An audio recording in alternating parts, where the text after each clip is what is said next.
이야기한 적이 있지만 흔히 교회에서는 설교라고 이야기합니다.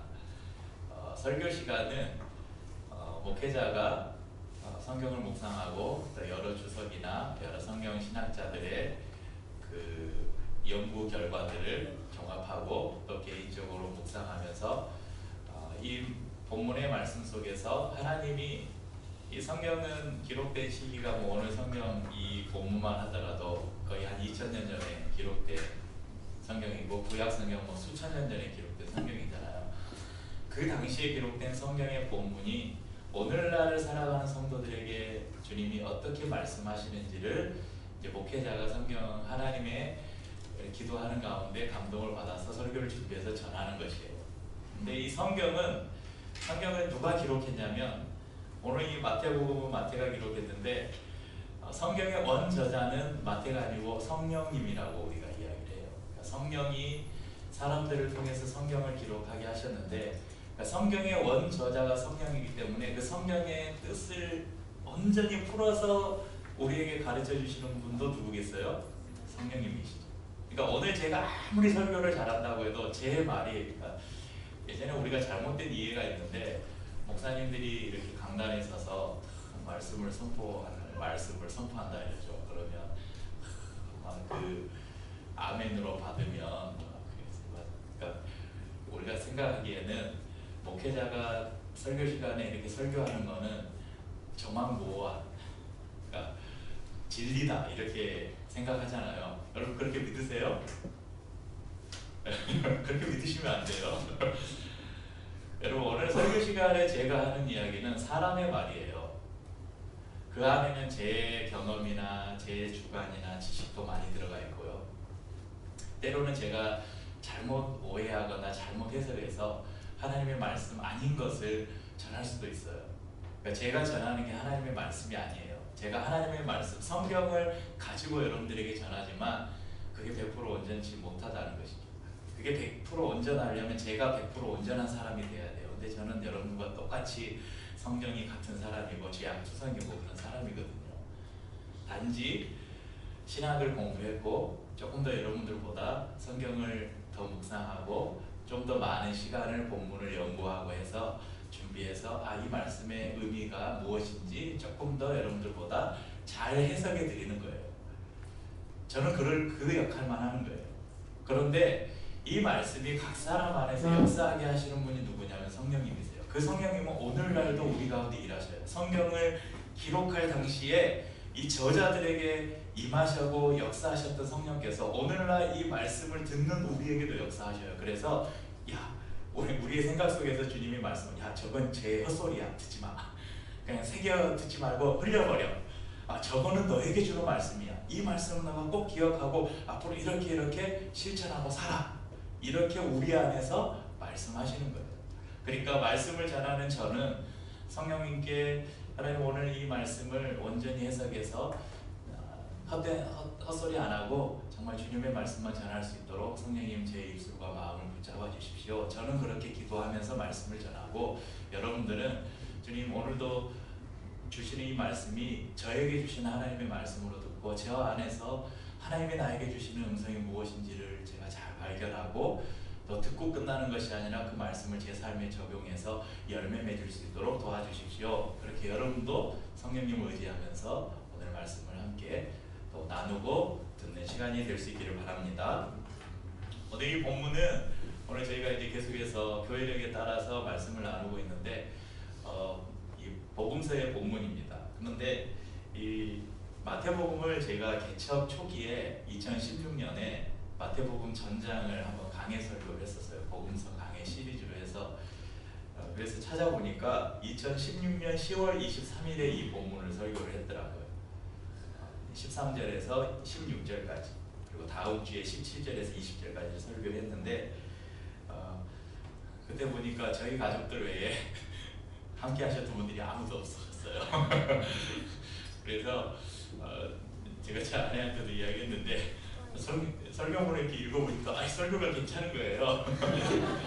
네, 그때 찬양을 조금 몇 곡 수정하긴 했지만 찬양 콘디도 괜찮고 그래서 2016년 10월 23일 예배 때 했던 설교 그리고 찬양을 조금 제가 보충하고 좀 다듬어서 오늘 다시 한번 말씀을 나누려고 준비를 했습니다.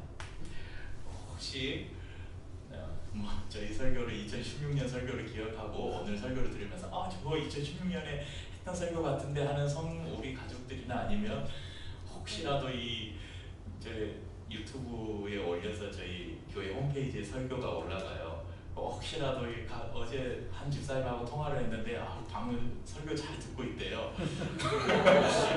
네, 저 사역했던 교회 집사님인데 목사님 찬양도 너무 잘 듣고 설교도 잘 듣고 있어. 그걸 지금도 보세요. 그러니까 매주 올리면 알람이 뜬대요. 그래가지고 본대요. 근데 아마 기억을 못하실 거라 생각하고 오늘 말씀을 나누겠습니다.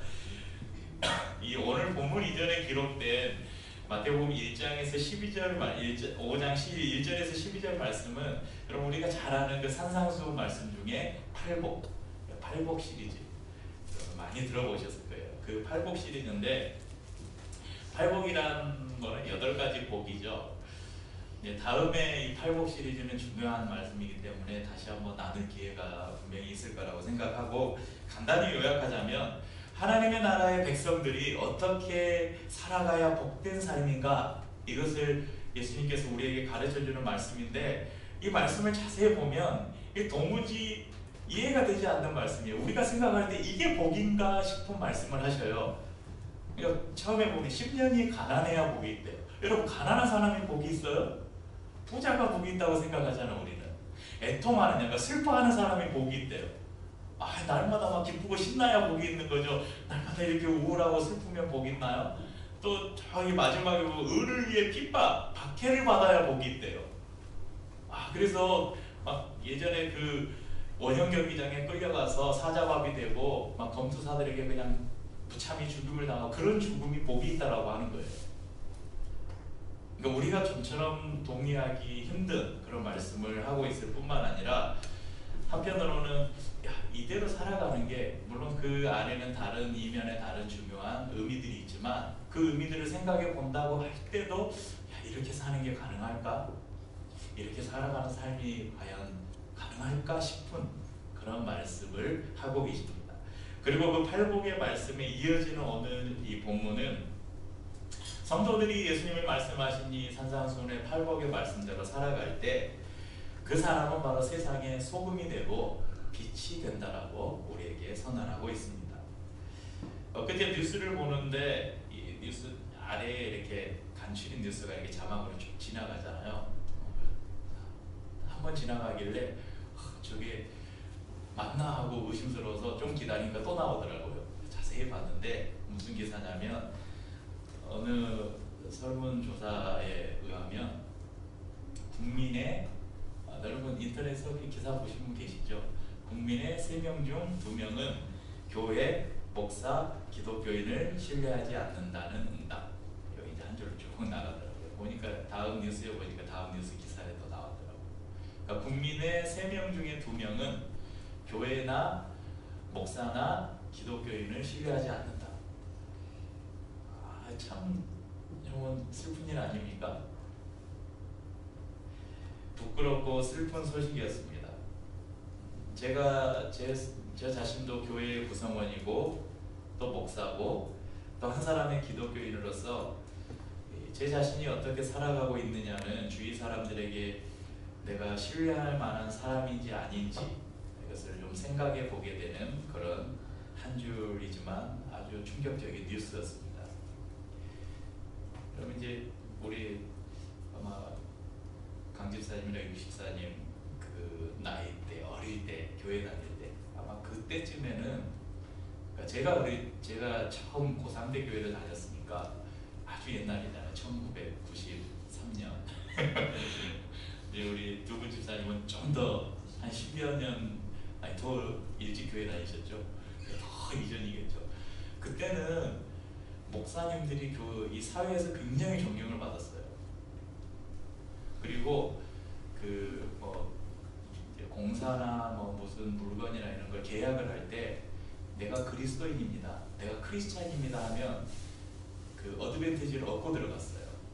그때는 그리스도인 그러면 이 사람은 그래도 다른 사람보다 더 정직한 사람, 이 사람은 다른 사람보다 더 신실한 사람, 이런 평판이 있었거든요.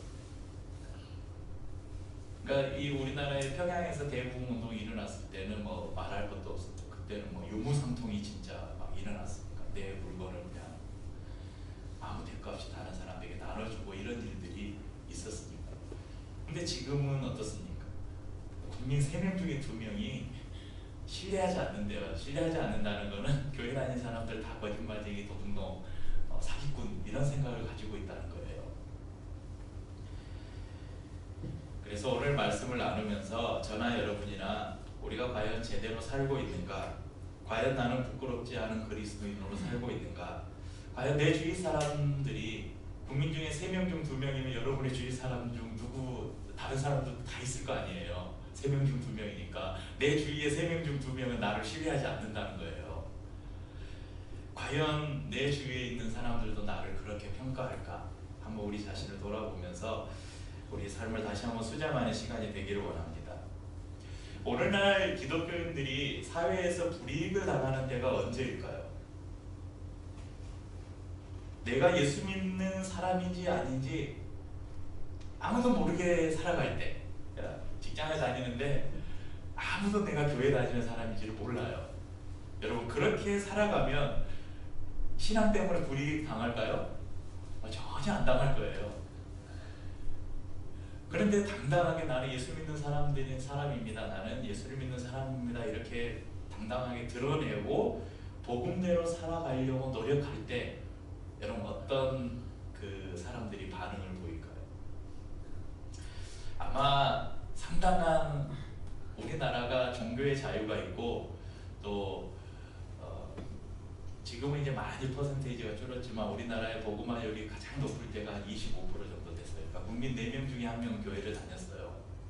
그러니까 막 그 1974년에 막 엑스플로 74 이런 운동이 일어나고 우리나라에도 한참 70년대부터 80년대까지 아주 급격한 복음 운동이 있었거든요. 그때는 국민의 25%가 크리스찬, 여기는 물론 천주교인들도 포함되고 뭐 그러겠지만 그런 때가 있었습니다. 그렇지만 지금은 아마 20%도 안 되고 한 15%나 될까요? 이단들을 이렇게 제외한다면. 그러니까 우리가 조금 편한 신앙생활을 원한다면 내가 그리스도인인 것을 아무도 알지 못하고 드러내지 않고 그렇게 살면 아마 별로 여러분들 살아가면서 손해 안 보고 살 거예요. 그래서 최근에 그리스도인들의 신앙생활의 경향이 이렇게 바뀌고 있어요. 그리스도인이 되십시오. 거룩한 삶을 사십시오. 그러나 사람들 앞에서는 그리스도인인 것을 티내지 마십시오. 여러분들은 어떻습니까? 하지만 오늘 예수님은 오늘 이 말씀 속에서 우리에게 분명하게 선언하고 계십니다. 그것은 바로 그리스도인의 정체성에 관한 선언입니다. 예수님께서는 그리스도인의 정체성에 대해서 말씀하실 때 비밀스러운 것으로 비유하지 않으셨어요. 오늘 예수님이 무엇을 비유로 우리에게 말씀하셨어요? 사람들의 눈에 가장 잘 띄는 소금, 빛, 이것을 인용해서 그리스도인의 정체성을 선언하고 계십니다. 주님께서는 너희가 살아가는 가정과 학교와 직장과 사회 속에서 사람들에게 조롱을 받던 존경을 받던 상관없이 그들의 눈에 잘 띄는 그리스도인이 되라고 우리에게 말씀하십니다. 우리 근데 너무 사람들을 의식하고 살아요.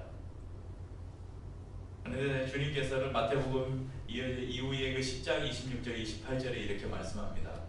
화면 한번 보시겠어요? 그런즉 저희를 두려워하지 말라. 감추인 것이 드러나지 않을 것이 없고 숨은 것이 알려지지 않을 것이 없느니라. 내가 너희에게 어두운 데서 이르는 것을 광명한 데서 말하며 너희가 빛 속으로 듣는 것을 집 위에 전파하라. 몸은 죽여도 영혼은 능히 죽이지 못하는 자들. 이 누구예요? 우리 주위에 살아가는 사람들이죠. 그런 사람들을 두려워하지 말고 오직 몸과 영혼을 등이 지옥에 멸하시는 자를 두려워하라. 하나님을 두려워하고 살아라고 말씀하십니다. 오늘 말씀에서 이 땅을 살아가는 우리 그리스도인들이 어떤 사람이면 좋을까? 하나님은 어떤 그리스도인을 원하실까 생각해 보면서 이 예수님이 말씀하신 것을 두 단어로 표현해 보니까 저는 이렇게 맛과 멋 이렇게 표현을 해봤습니다. 그래서 오늘 말씀의 제목이 맛과 멋. 그래서 오늘 말씀을 우리가 나누면서 여러분들, 야, 이 사람은 참 맛깔난 사람이다, 그런 말 쓰잖아요. 야, 이 사람은 참 맛깔난 사람이다. 야, 이 사람은 참 멋있는 사람이다. 여러분들이 좀 그런 이야기를 들을 수 있기를 축복합니다. 첫 번째로 맛있는 사람, 참 맛깔난 사람. 이 맛을 성경은 이렇게 표현합니다. 너희는 세상의 소금이니. 13절에 보면요, 너희는 세상의 소금이니. 예수님께서 너희는 세상의 설탕이니, 이렇게 이상하잖아요. 너희는 세상의 설탕이니. 치유하는 역할도 없이 부패를 방지하는 역할도 없는, 그저 부드럽고 달콤함을 주는 설탕이 되라고 주님이 말씀하지 않으셨어요. 짜지만 없어서는 안 되는 소금으로 예수님은 우리를 비유하고 있습니다. 그럼 소금은 크게 두 가지 용도로 사용을 하죠. 첫째는 뭡니까? 부패를 방지하는 용도. 두 번째는 맛을 내는 용도. 그래서 생선에 소금을 뿌리는 이유를 우리가 생각해 보면 잘 알 수 있습니다. 생선에 소금을 뿌리면 빨리 상하지 않죠. 보관 기간을 조금 더 길게 할 수 있고, 그리고 짠맛이 배어들어서 짭짤하게 이렇게 생선을 먹을 수 있죠. 그러니까 두 가지를 위해서 소금을 뿌리는 거예요. 그래서 소독작용도 있어서 이 소금은 나쁜 균들을 죽이는 역할도 합니다. 그래서 요즘에는 없던데, 예전에 목욕탕 가면 소금이 한 바가지씩 있었어요. 그래서 아저씨들이 손가락만 이렇게 하고 있어요. 저 사람들 뭐 하나 했는데 소금 찍어가지고, 소금으로 예전에는 이제 목욕탕 가면 칫솔 안 가져가니까 치약으로는 할 수 없으니까 소금을 이렇게 입안에 넣고 이렇게 손으로 문대면 그게 아주 좋은 양치 효과가 있었죠. 모르시죠? 또한 이 소금은 요리의 필수적인 요소입니다. 요즘에 뭐 많은 사람들이 조미료나 자연 조미료 쓰면서 조미료 같은 거 안 넣고 설탕 이런 거 거의 안 쓰는 사람들은 많은데, 근데 요리에는 거의 소금은 필수적으로 들어가죠. 그래서 요리하는 대부분의 사람들에게 소금은 절대적으로 필요합니다. 하지만 신앙에 있어서 소금이 된다는 것은 불이익을 감수해야 되는 거예요. 그러니까 상처가 났을 때 여러분 소금물로 자주 소독하잖아요.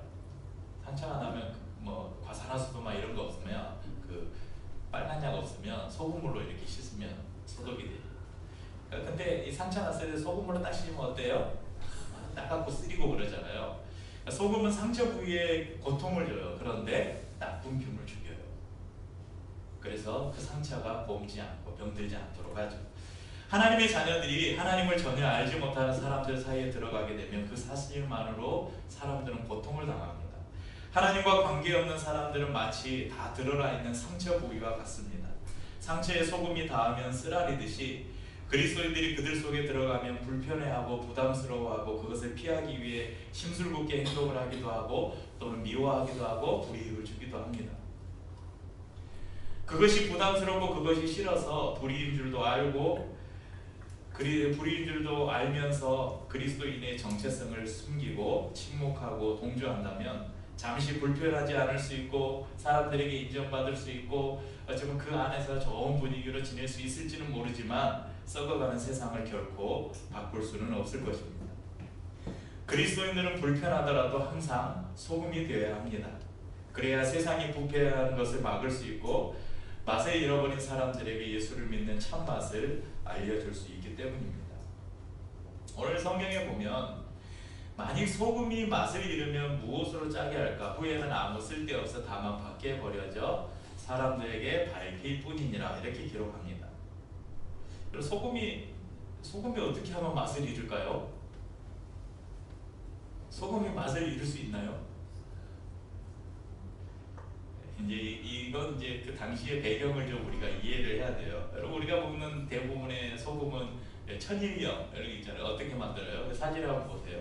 염전 있잖아요. 그러니까 바닷물을 끌어 모아서 햇빛에 수분을 증발을 시켜서 이게 소금만 모아서 이렇게 만들잖아요.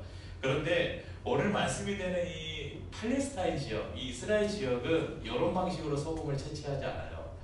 그러니까 아주 오래전에 바다였던 지역이 수분이 증발하면서 그게 화석화된 지역, 그걸 이제 그 바닷물이 이렇게 증발해서 소금이 됐는데 이게 그냥 아예 화석이 돼서 산속에 묻혀 있는, 그래서 그걸 우리가 암염이라고 하죠. 암염 한번 보시겠어요?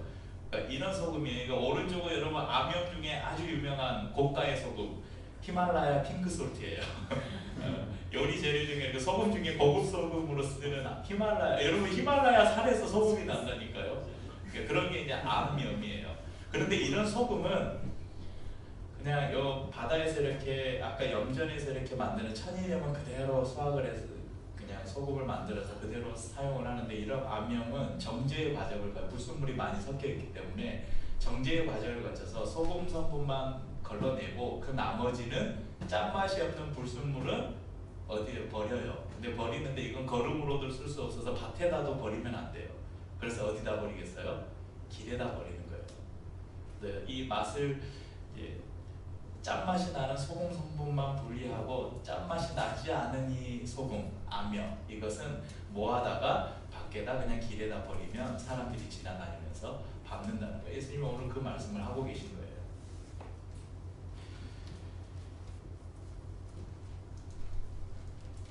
사랑하는 성도님들, 왜 이 시대의 그리스도인들은 조롱을 당할까요? 마치 예수님이 비유하신 것처럼, 여러분 요즘에 3명 중에 2명은 이렇게 밟고 있는 거예요. 우리를 이제 지나다니면서 그리스도인들을 이렇게 밟는 거예요. 조롱하고. 왜 우리는 그렇게 사람들에게 밟히면서 살고 있을까요? 예수님이 답을 주셨잖아요. 맛을 잃었기, 소금이 맛을 잃으면 사람들에게 밟힌다는 거예요. 오늘날 살아가는 우리가 그리스도인들이 세상 사람들에게 밟힌다, 조롱을 당한다는 걸 우리가 맛을 잃어버렸다는 거예요. 그리스도인의 맛을 잃어버렸다는 것이죠. 그래서 우리가 세상에서 소금의 역할을 제대로 하지 못하는 증거가 됩니다. 두 번째는 우리가 어떤 사람이 되어야 될까? 멋있는 사람이 되어야 된다고 성경은 말씀합니다. 이 멋을 성경은 이렇게 표현하는, 너희는 세상의 빛이라. 14절에 그렇게 말씀하고 있습니다. 빛은 더럽혀질 수 없는 것입니다.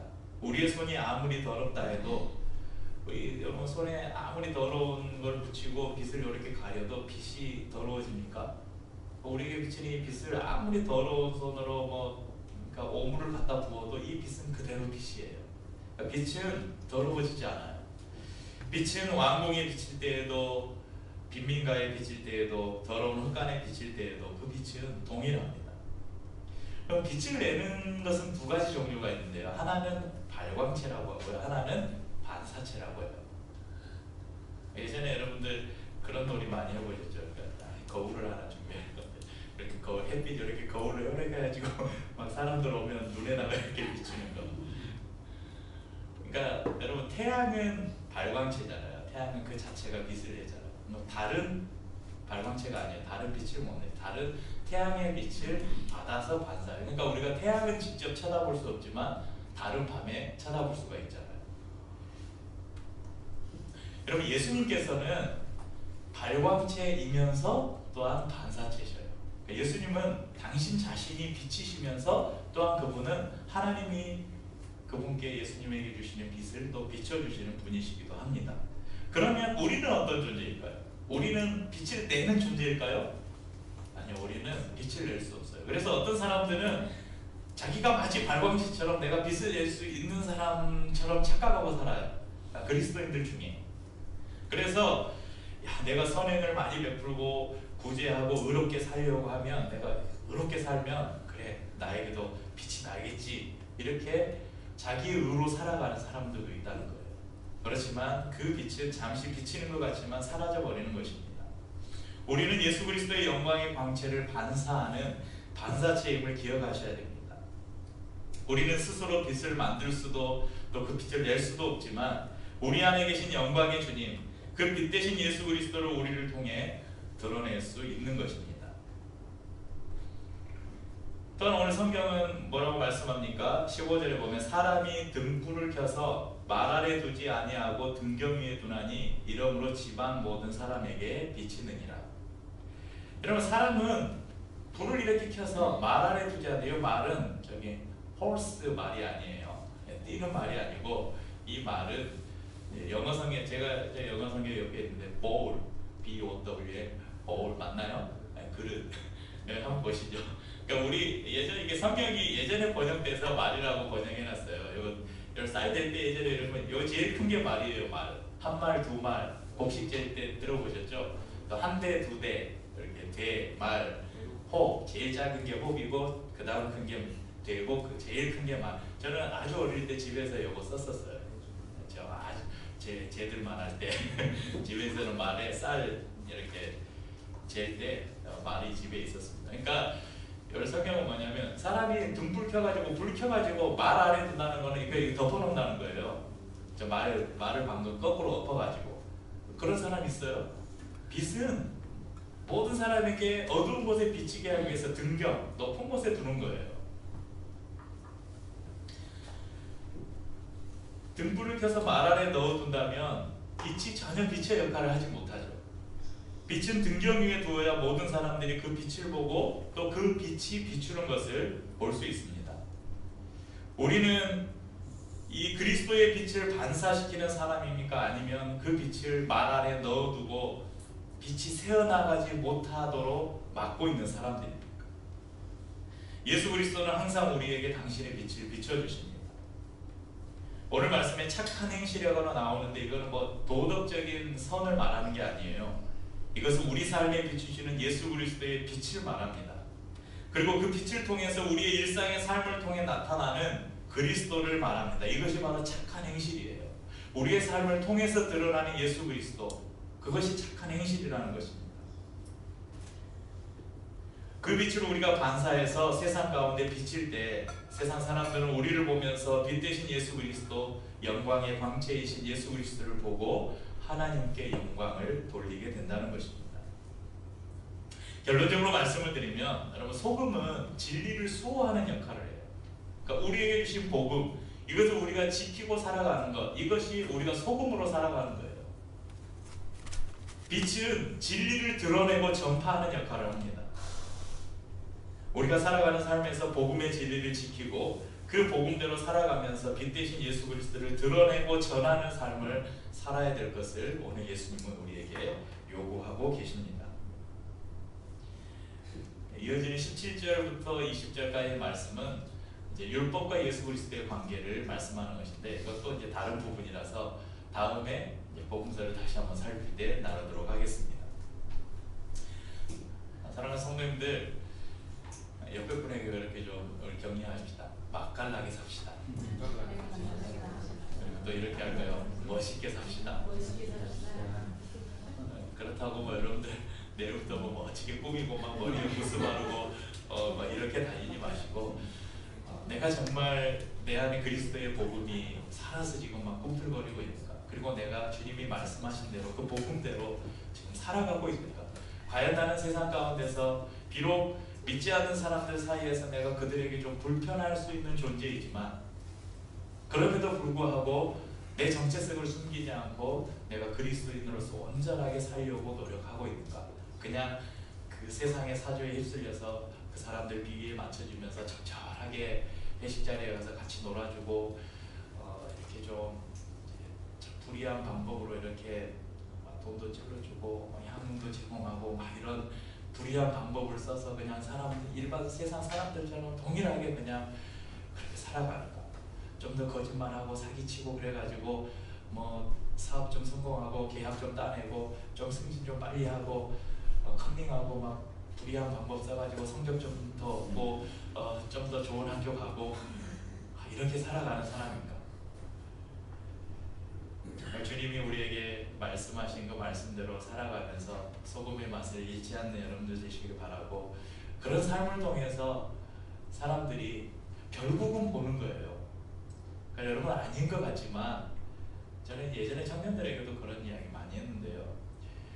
적절하게 타협하고 살아가는 사람은 특히 이제 그 가족들 안에 부모님이나 가족들이 신앙이 없는 가정에서 혼자 그 신앙생활을 하는 학생들에게, 청년들이나 이런 사람들을 보면 적절하게 타협하면서 그냥 이야기 들어주면서 그렇게 살면 사람들이 그래요. 교회 다녀도 예수 믿어도 뭐 안 믿는 사람이랑 별 다른 거 없네. 똑같이 뭐 거짓말하고 똑같이 뭐 적절하게 타협하고 그러네. 그러면서 전혀 복음의 매력을 못 느껴요. 전혀 신앙의 매력을 못 느껴요. 그런데 날마다 요거도 먹고 뺨 맞아가면서 그렇게 핍박을 당하는데도 저는 교회를 가야 돼요. 저는 제 신앙을 지켜야 돼요. 이제 잘못된 건 신앙 때문에 다른 건 다 내팽개치고 이제 신앙생활 한 사람들 때문에 문제가 됐지만 자기 삶에 성실하고 신실하면서 또 자기 신앙에도 정말 목숨 걸고 신앙을 지키는 사람들은 주위에 믿지 않는 사람들이 욕하고 조롱하고 핍박해도 그 사람들이 다 알아요. 속으로. 야, 쟤는 다르구나. 제가 믿는 저 복음 안에는 분명히 다른 게 있구나. 그러니까 핍박을 당해도 견디는 거죠. 뭐 특별한 게 없다면 그거 견디겠어요? 욕먹고 손해보고 하는데 견디겠어요? 사람들은 다 알아요. 우리 여러분 아닌 것 같지만 우리 주위에 있는 비그리스도인들, 예수를 믿지 않아요. 여기 이제 예수를 믿지 않는 분이 한 분 앉아 계신데 다 보고 계시죠? 그러니까 다 판단해요. 예수를 믿는 사람과 믿지 않는 사람이 어떻게 말을 하고 어떻게 생각을 하고 어떻게 행동을 하고 이런 걸 다 보고 있어요. 그래서 저게 참인지 거짓인지 우리보다 더 잘 알아요. 안 믿는 사람들. 그냥 무늬만 그리스도인인지 무늬만 교회 다니는 사람인지 저 사람 안에 진짜 복음이 있어서 그 복음이 정말 복음을 정말 생명처럼 붙잡고 있는 사람인지 예수 그리스도가 저 사람 안에 정말 가득 차 있는 사람인지 안 믿는 사람들은 다 안다니까요. 우리만 몰라요. 교회 다니는 사람들만 다 신실하고 막 믿음 좋은 것 같은데 여기서는 몰라요. 다 좋은 사람들 같아요. 진짜는 밖에 나가봐야 돼요. 밖에 나가서 안 믿는 사람들 사이에 딱 놔봐야 이 사람이 진짜 그리스도인지 아닌지 알 수 있다는 거죠. 세상의 소금으로 빛으로 살아가는 여러분들 될 수 있기를 축복합니다.